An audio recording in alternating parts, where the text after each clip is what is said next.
Welcome to episode 2 of the Ashley Lay Real Estate Podcast. This episode features past client Blake Hamilton.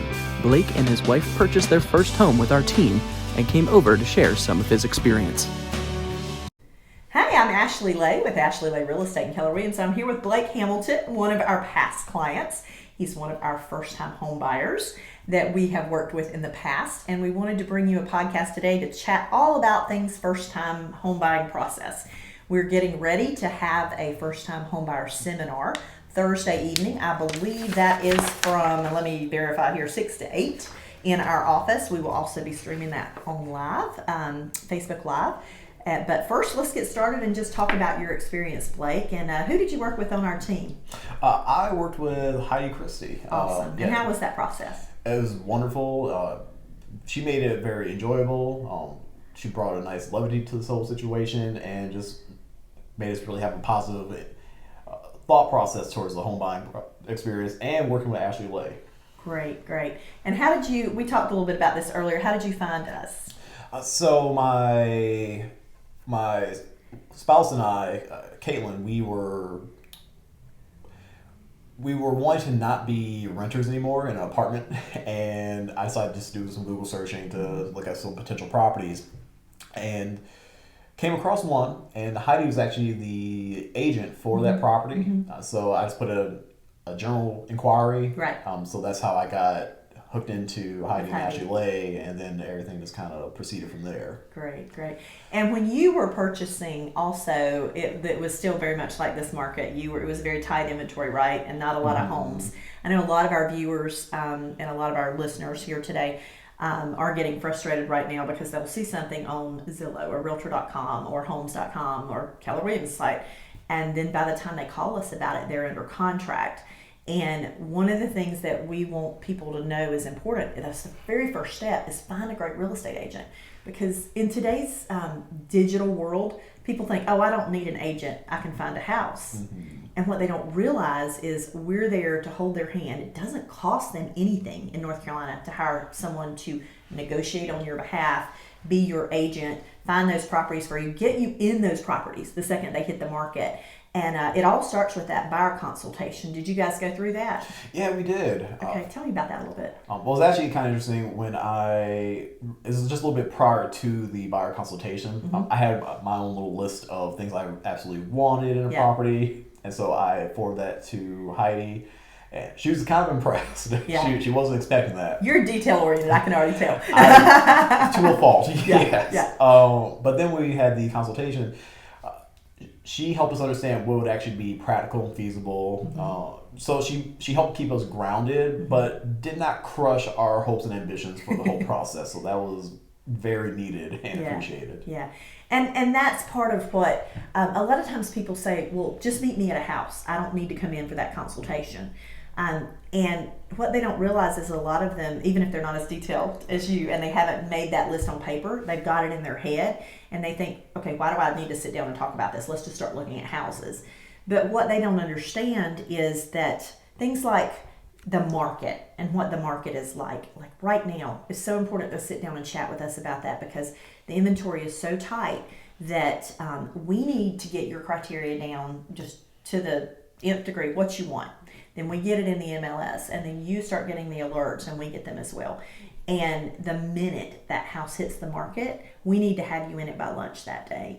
And if your agent can't get you in it, we've got 9 more agents in our office that can get you in it that day. And then also to get you mentally prepared to be ready to make that offer that day. Because for somebody like you, Blake, it's probably hard initially to wrap your head around, I've got to make a decision that fast. But if we've set you up for that and help set your expectations, and you know, for example, that today to get a house, you've got to go 3 to 5% over. That's the jumping off point. And most of them are going to sell if it's under 200 in certain areas, 300 in other areas of Winston-Salem. You've got to offer 2 to 5% more to even be competing. You've got to know how much in due diligence and funds and earnest money to offer. There's so many things your agent needs to do for you. So back to our initial thing, it's like find a great agent, hire a great agent initially, right? That's going to help you through that process. Because I could definitely say I'm a person, I enjoy haggling, and if I was doing this on my own, I would not be in a house right now. Right. Because one, you don't want to insult the seller, and they understand to a degree that, as a buyer, you want the best deal for yourself, but they also are looking out for their best interest. That's right. And having someone be that middle person that can help be both, well, in this case, our advocate, and knows how to negotiate, knows what to look for in terms of market value, the actual value of a property, and then what is feasible in terms of what to ask for, what you may not want to ask for. That actually streamlines that whole process so much. Yeah, because a lot of people, their parents bought in 8, 9, 10, 11, and their parents remember that, over a decade ago, and they got what they wanted. It was a true buyer's market. Their parents were able to determine all of the things, I want to get this house for $20,000 less, and I want all the appliances, and we want the swing set in the backyard and all of that. And we're in a totally shifted market from that. This is the buyer side, this is the list side. Now we're on the seller side, and the seller determines everything. And when we sit down with folks, they're often like you. They come in and they want the game of the actual. We want to negotiate a little bit. We want to jump in the ring and go back and forth. And we have to help people understand that in today's market, it's who comes in with the strongest offer. And sometimes people have to lose a few houses to understand how important that is in this market to even get that dream home. So. Yeah, no, that's very true. And one thing, I don't know if you were made aware of this, but I used to do a little foreclosure prevention work. No. Yeah, and this, right when the housing bubble ended up bursting. Yeah.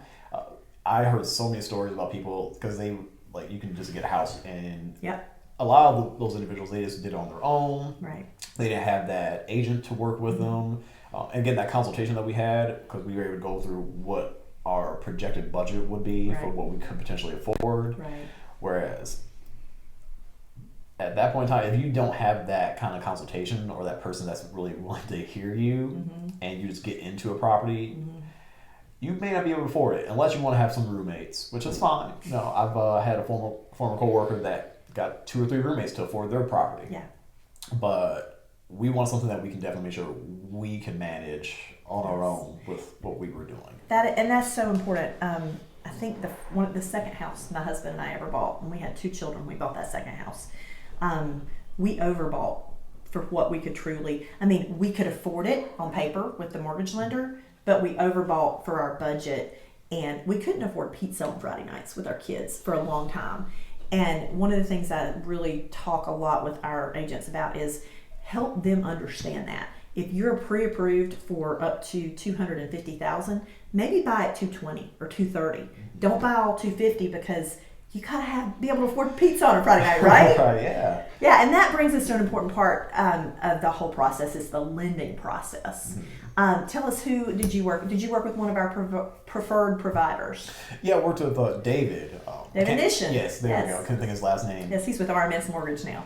Yeah, no, David, great. Much like Heidi, whenever I had a question, he was willing to answer, and because it seemed like almost every other day I was emailing with some kind of question. And I like email over phone call. Some people say, "Oh, why should I talk to someone?" They get to it and they get your question answered. Yeah. But the nice thing with email is the question's there and the response is very quick. Usually, within 1 or 2 business days, I will get a reply, and I will have a nice little log of my questions, and so there's good clarity there. Yes. And I know David, he appreciated me asking those questions, and not a lot of people don't ask questions. Right. And when you're doing something very big and important, like buy your house. It's one of the biggest things you'll ever do in your life. Yeah, so ask those questions. Yes. Ask as many questions. Well, one of the things we like to have folks understand as well is that we call as when we sit down at our consultation now, we say there are 4 legs to the transaction. To have a sturdy table, you got to have 4 legs, right? So the first leg is hire that great agent. We already talked about that, right? And the second thing is hire a great mortgage lender. So I liken it to this. If you've got to have brain surgery, Blake, do you want your family physician to do it? No, of course not. No. He's a great guy. Yeah. You love your family physician. You go see him every time you've got a cold. Mm-hmm. But if he notices there's something wrong with your speech and all that stuff, and he sends you for an MRI and they find a brain tumor, what's he going to do? He's going to refer me to a specialist. That's right. At least they should refer me That's to right. one, yeah. And that's what we do. We refer our clients to a mortgage specialist. And what that means is mortgages are their only job. And for most of our mortgage specialists we use, they have their processor and their underwriter who help the loan along and then ensure that everything is correct that they found out and then get you an approval. Those people are in-house. If you go to your bank and you walk in the door, this is kind of like your family physician. They do checking accounts, they do savings accounts, they do car loans, they do home loans, they do personal loans. They do a little bit of everything. They have their fingers in everything. That's not a bad thing, but that person that's selling you a mortgage at your bank is on salary. And when they get done with the process, they get done with it. Doesn't matter, it might be 4 weeks, but mainly it's probably 6 weeks or 8 weeks. And with some of the bigger banks in town, I've seen it go as long as 3 months. And that is a nightmare. If you have if you have your date to be out and you have loaded up your cars and you've loaded up your moving trucks and you're ready to close tomorrow, and you get a call and they say, Blake, we can't close tomorrow. It's going to be 2 more weeks. And this is Thursday and you're planning on closing Friday and moving and your lease is up on Tuesday. How are you going to feel? Very stressed, to put it mildly. And we kind of had something like that. And again, thankfully, David was wonderful to work with as well. Because we had to keep going back and forth with the underwriter. And that was a process. Okay. Whereas if we went with, I'd like to call it the cookie cutter bank style, which, like you said, they're very rounded in what they do, but you want a specialist You do. when you want it done quickly and neatly. Because we work on a time limit of our lease is running out, and we wanted to have a little buffer to be able to like pack, and whatever property we were going to get into, we wanted to have the opportunity to do like little fixes here and there, Right. like maybe painting. In this case, we decided to put in some snap laminate flooring. But we're getting to that point where we may not have had that time, but thankfully because of Heidi and David and everybody, we had about 2 months to be able to do all that. Yeah, That's amazing. And something else we teach with the first time home buyers too is, and your lender will make you aware of this, if you close on the right date, you get to skip a month of a payment, which is great, and it gives you that extra buffer to get moved and to not have a payment maybe that, if you close on the 20th of the month, you don't have a payment due on the 1st of the month for that new house. It's not till the next month, right? Yeah, and when we found that out, I was like, oh, hallelujah, thank you. All that's good and great. And I'm not sure what David, this goes into getting with a specialist. He was able to do, I can't remember what he did exactly, but we got that month and we were able to allocate some of the fundings that we used for the purchase. So we actually got one more additional month to have another buffer. There is some, if you close that close to the end of the month, sometimes it's 2. It's amazing. Yeah, and so that's a blessing. Yeah, it was, like the weight that came off our shoulders was immense, and we felt very good about our purchase of our first home. Oh, that's awesome. So yeah, we have no regrets about that. We really do love our home because we love the neighborhood, and it's actually one of our. I didn't think we would be in the neighborhood that we are in right now, which is Ardmore. I love Ardmore. Yeah, Ardmore is amazing. Like, we're so close to everything, and your value's doing this. Did you know that? I'm like, oh my gosh, every once in a while I check. I was like, oh, okay. Yeah. But yeah, I didn't think we actually would get into that neighborhood because I saw what some of the other properties were going for. Yeah. But we also had a very motivated seller too. Yeah. Because I think they were originally trying to rent it out, but then they just wanted to be done with it. So that helped a little bit in terms of the process, trying to expedite, because they were pretty easy to work with. Nice. Even Heidi was surprised. Nice. That's good. You had a nice, smooth process. It's not always like that, and that's another reason it's so important to have an agent on your side, because as you move from that lending process, then you move into, you're searching for the home. So you initially we have you get pre-qualified, hopefully pre-approved, and sometimes even now we're asking people to start the process without being under contract, so they get their documents to their lender and get almost fully approved, and it puts them in a better negotiable point when they're making that offer. Then they go under contract on the house, right? And they found the house. So then you start into the inspection process.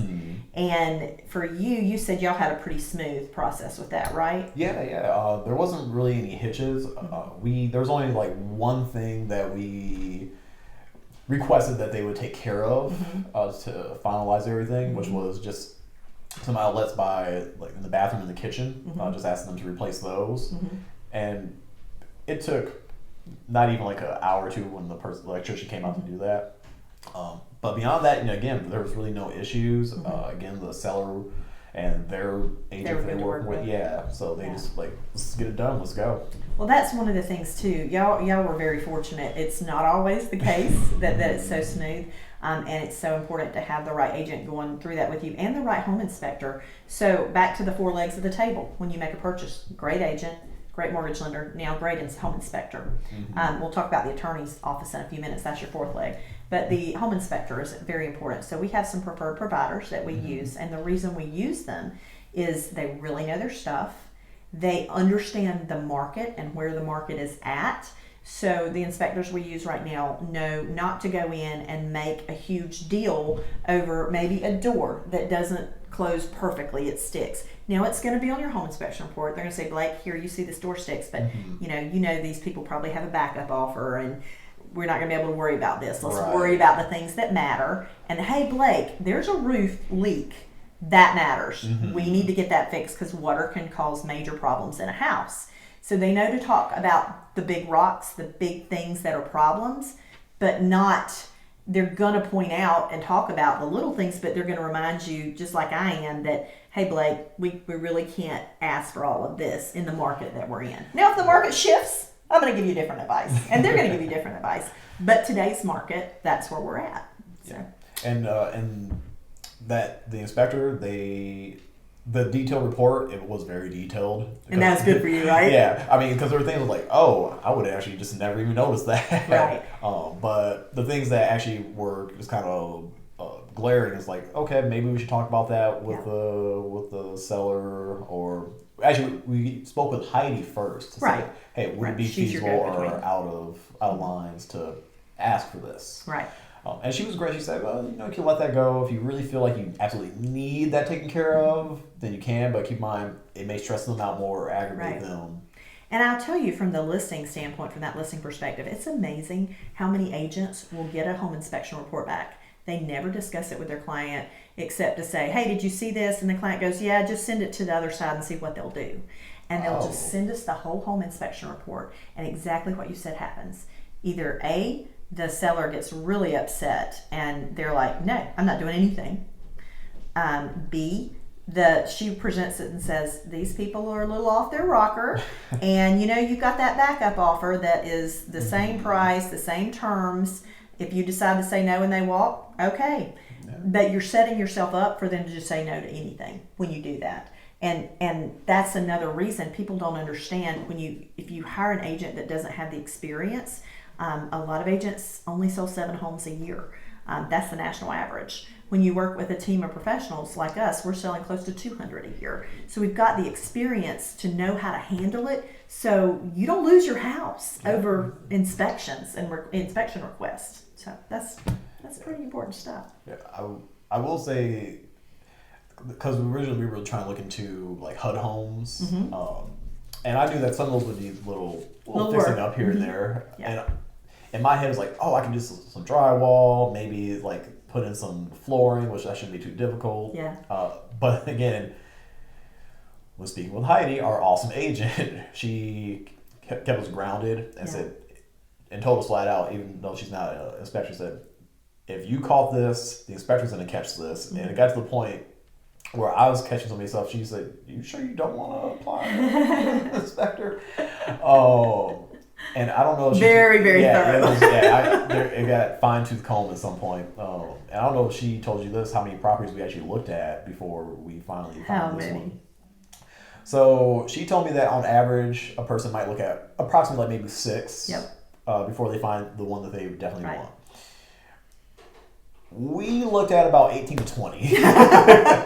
You were definitely detail oriented. Yeah. And that has become, even in this market, now we're telling people they just don't, the houses aren't staying on the market long enough. We can't even, we couldn't cobble together 6 for somebody to see and looking at a home like you're looking at right now in a week. It's literally, okay, these 2 hit the market this week, let's go see them. Next week, that one hit the market. And that's why having that consultation up front and being prepared and knowing that, it changes the whole picture. Because a lot of people's expectation is back to, they've talked to their parents, oh, I'm going to get to go look at 20 houses. I'm going to get to find a house with 20 houses. And at this point, unless they want to be looking for 6 months, Right, it's just it's not possibility. Yeah, if I would definitely say that there were some houses that we early on we like, oh, we definitely do like this one, and we tend to try and put an offer in, but someone just like that, there's 'Cause you already can't offer. wait. Yeah. There's and one of the houses that we were definitely like, okay, this is great. It has like an in-law suite, has a basement, garage, all this other awesome stuff. They were accepting a backup offer, but they already had a primary offer. Right. And we kind of knew likely they're going to take that main offer, unless there was something just very like a big red light that said, nope, this is definitely. Can I tell you an interesting statistic I heard last week? I heard that 42% of the homes that go under contract, meaning they go into due diligence in our MLS, actually go back to active. So 42% of the deals terminate before they go back under contract. That's Blew surprising. my mind. For our team, it's probably 3. But on average in the MLS, it's 42%. So that means that 42% of the time, that backup offer could win. So we had it happen on our own team this week. So one terminated for something silly. The buyer decided to walk, but we had the backup offer in place, and the backup offer, those folks, they were crying. They were so happy that they were going to get to purchase that home. So we're telling, that's changing, that statistic is changing my recommendation from advising our buyer specialist to advise their client to put in a backup offer when they can, to put in a backup offer every time. And it doesn't lock you in, because if you find another house, you can always terminate on that one. So there's a good possibility. I mean, if in that situation we absolutely love the property, probably would have done a backup offer, but it's kind of like, we can keep looking, it's okay. But you are right, there was one property we did put an offer in, and we backed out because, in the back and forth, the seller, they ended up wanting over their initial listing price. And they said, okay, well, if you want to do that, would you cover the closing? But they said, well, if I'm going to cover the closing, I'm going to bump up the listing price. So it's like, oh, no. And when you purchased, you could do that. Now it's to the point, the thing we advising folks, the jumping off point to make that initial offer is 2 to 5% over, and expect that it will go higher. If you hear that it's multiple offer, we may have to go higher. And if they need closing costs, we really, sometimes we're advising people to go back, wait 2 or 3 months, save your closing costs, and then get back into the game, because it's that competitive right now. Or you get with a lender that can help you with that. We have some creative programs. There's a program with Keller Mortgage that right now that will pay up to $4,000 in closing costs for our clients. Some of our preferred lenders will match that. There are some 100% options out there outside of VA, which is a veteran. There are 100% options now out there for service industry folks, teachers, policemen, firemen, that sort of thing. So there are some creative ways to get into homes out there that you don't always have to have 20% down. I don't know what you had heard, but a lot of our first-time home buyers, we start talking to people on the phone, and sometimes they call us and they'll just ask, will your sellers consider renting this house? And I'll say, no, tell me about why you want to rent. And they're like, well, we don't have 20% down to put on a house. I'm like, come talk to us. we can get you in a home. I don't know what your experience was like with that or what y'all chose, but that's some of the things that we talk about now. Yeah, well, in that instance, they were actually willing to cover the closing. So again, it was a very smooth transaction. One of the things I was really hoping for early on when we were hunting for a home was I wanted to see if maybe there's a community association, because sometimes, depending on what the neighborhood is, those community associations, they might be willing to help cover some of the cost of a home purchase. It might be the closing or something of that effect, or maybe help with the down payment. It depends. You're talking about like a down payment assistance program? The community down payment assistance program? Yeah, there's a program like that in Winston that'll sometimes come between the two. The mortgage lender will do this much, and then they'll do X amount. Yeah, and those are things that people don't always know about. That's right. And the only reason I knew about it was, again, because I was in foreclosure prevention, and that neighborhood that we were operating out of, they had that for those home buyers. And it was great because people would always use it, and they felt great about being part of that neighborhood. They felt more attached. But again, there's so many resources. But like you said, talk to your agent. Talk to someone that knows their stuff. Yeah. And so many people, they don't have a clue, right? And come and talk to us. So let's see what we might not have talked about today. So we talked about inspections and repairs, and we talked about how important the mortgage person is. Something that I would like to mention is also when you hire that great agent, they take care of that fourth leg of the transaction. And that fourth leg is making sure you use a great attorney. So sometimes we have people come in and sit down and they'll say, oh, we have a program at work and they cover our attorney costs, so we want to use them. And they may get a little bit of reduced price on that closing to use that person, but if their company has partnered with an attorney that doesn't do closings every single day, 5 or 6 or 8 a day, and those paralegals aren't completely familiar with that process, that can be a real monkey, and that can be a real wrench in the socket. It can really mess things up. Is what I'm trying to say. Right. Because if you get an attorney's office that we send the paperwork and we send it up front early on, and we say we need to get a closing date for this, and then we talk to them about when will you do the title work, and they want title insurance with this person and blah blah blah blah. Then it's on the paralegal for the attorney to get started and do all the research and make sure there's not a lien on that house, or there's not 2 or 3 heirs that have to sign off on it, or there's not this or that. There's all kinds of contingencies. They have to make sure it's a clear title. And if they wait till the day before closing to start that process and to find out what's the payoff for this house and what is this and what is that, they can delay closing. And we've seen that happen before. And it's super important that you hire the right attorney. That's the biggest thing I can say. Did you guys have a good process with that? We did, and I can't think of the attorney that we use off the top of my head right now, but that was a great process, and they made sure that we knew that they are a resource for us. Right. Like, even right when now. When you close. Yeah, like when we close, even a little bit after, like if we had an issue, they said, hey, don't be afraid to reach out, and we can help direct you to what you might need. Right. Thankfully, we haven't not had to use that right now, but no, like I said, those 4 legs from start to absolute finish. Every relationship had every question that was put out there was resolved and in good standing, which is one of the reasons why I always ask people, like, hey, are you in the market for a home? Maybe you should go talk to. I'll say, if you don't have a realtor, I'd like to offer you someone.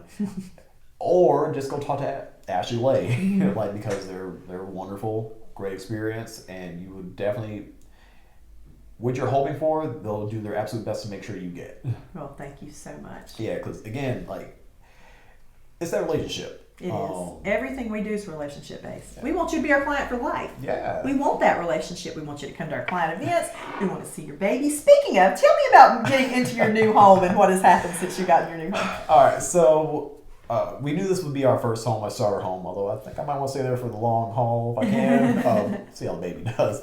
But yeah, as of this past September, we had our first baby. Her name is Anara, and love her to itty bitty pieces. And everyone that sees her, they always say, "Is that a Gerber baby? Like, do you think her do some modeling?" I'm like, Oh no, just for tiny beans. Well, I am super excited because just like you just talked about, Heidi, that's on our team, has bought her first home in the last year and is about to have her first baby. Yes. And so we're excited. Our marketing person just had his second baby, and so we got babies on the mind here in our office. We're enjoying that. All over the place. It's wonderful. It is very exciting. It is. I'm super excited for Heidi to have this is her first child. It is. And so I've even tried to offer, like, hey, if you need any supplies, resources, because as a new parent, I'm like, hey, we know it's kind of adjustment, so please use us as a resource.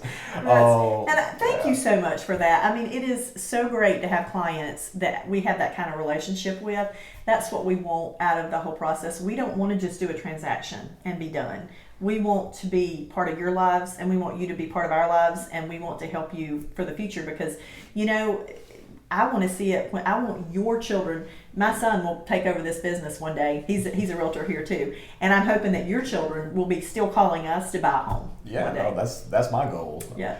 And I want to say I always appreciate when I see the emails and notifications, and we even get the holiday cards from you guys. That always makes me happy and smile. Like this past Thanksgiving, you guys had pumpkin and apple pie. Yes. And I love me some pie, so I definitely went ahead and reserve one for myself. That's awesome. That's awesome. Well, we appreciate you coming out and taking time out of your busy day and chatting on our podcast today, Blake. And hope you guys can join us Thursday evening from 6 to 8 for the full loan presentation. We'll have a lender and an inspector and some folks in here to talk about first-time home buying. Thanks again. Thank you. Thanks for listening to the Ashley Lay Real Estate Podcast. If you or someone you know is looking to buy or sell, let us know. Our contact info and website are in the show notes below. Join us next time for the Ashley Lay Real Estate Podcast.